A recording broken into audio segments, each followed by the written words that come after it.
EVM को लेकर Elon Musk का बड़ा बयान। ईवीएम को हैक किया जा सकता है।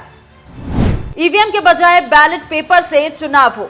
नमस्कार, न्यूज एक्सप्रेस देख रहे हैं आप, आपके साथ मैं हूं खुशबू राय। एलन मस्क ये एक ऐसा नाम है जो आजकल काफी चर्चाओं में है।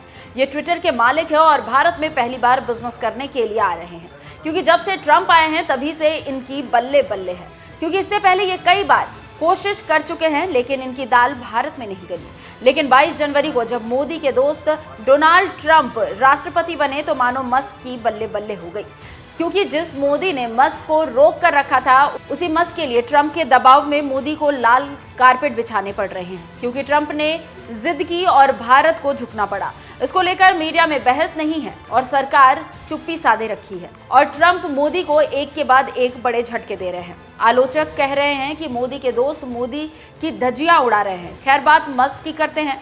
मस्क की कंपनी स्टारलिंक ने भारत की टेक्नोलॉजी क्षेत्र में 2 दिग्गज कंपनियां यानी कि जियो और एयरटेल से करार किया है और अब टेस्ला किसके साथ करार करेगी, इसकी राह देखी जा रही है। उसी एलन मस्क ने एक बार फिर कहा है कि ईवीएम को हैक किया जा सकता है और वोटिंग बैलेट पेपर से ही करानी चाहिए। ईवीएम से चुनावों में धांधली की जाती है, चुनाव बैलेट पेपर से कराए जाने चाहिए। आप सोचिए कि फिलहाल डेफिया और एरिजोना के अलावा और किसी जगह इस मशीनों का उपयोग और कहीं नहीं किया जाता। इन दोनों ही जगहों पर रिपब्लिकन पार्टी की हार हुई है।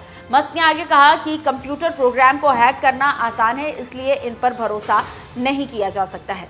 तो आप समझ सकते हैं कि कैसे भारत में अपनी दोनों कंपनियों को स्थापित करने के बाद मस्क ने बड़ा बयान दिया है और इस बयान को राहुल गांधी का समर्थन माना जा रहा है।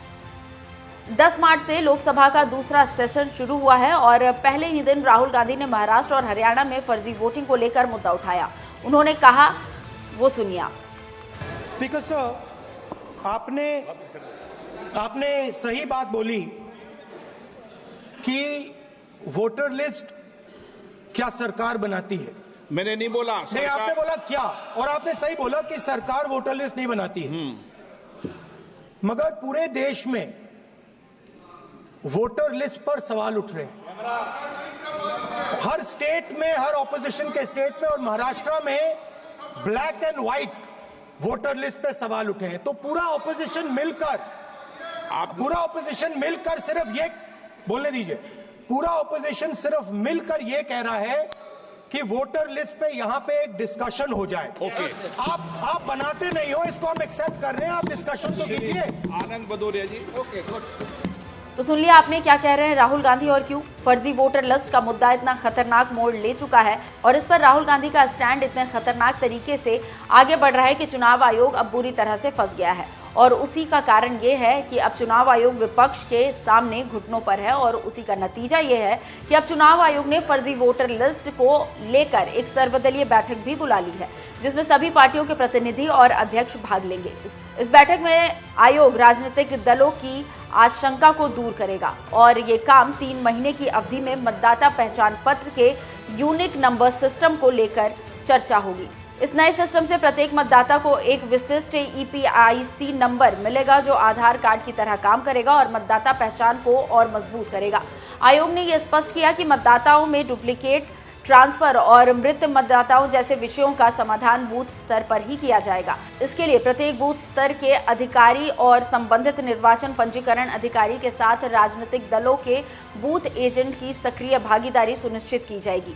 इसी को लेकर कहा जा रहा है कि आखिरकार हजूर देर आए दुरुस्त आए और अपनी गलती मानी। इसी से कहा जा रहा है कि विपक्ष की ताकत काम आई और सरकार और चुनाव आयोग को झुकना ही पड़ गया। हम एक बार फिर राहुल गांधी की वो बात आपको सुनाते हैं, इसे सुनिए और पूरी रिपोर्ट पर अपनी राय हमें कमेंट कर जरूर बताइए। नमस्कार। बिकॉज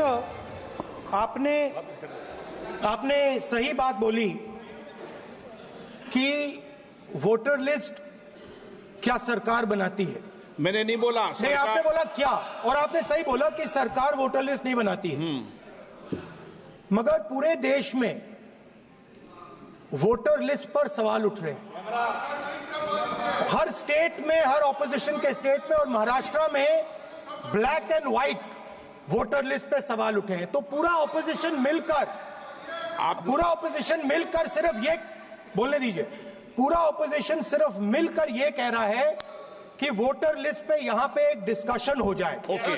आप बनाते नहीं हो, इसको हम एक्सेप्ट कर रहे हैं, आप डिस्कशन तो कीजिए। आनंद भदौरिया जी। Okay good.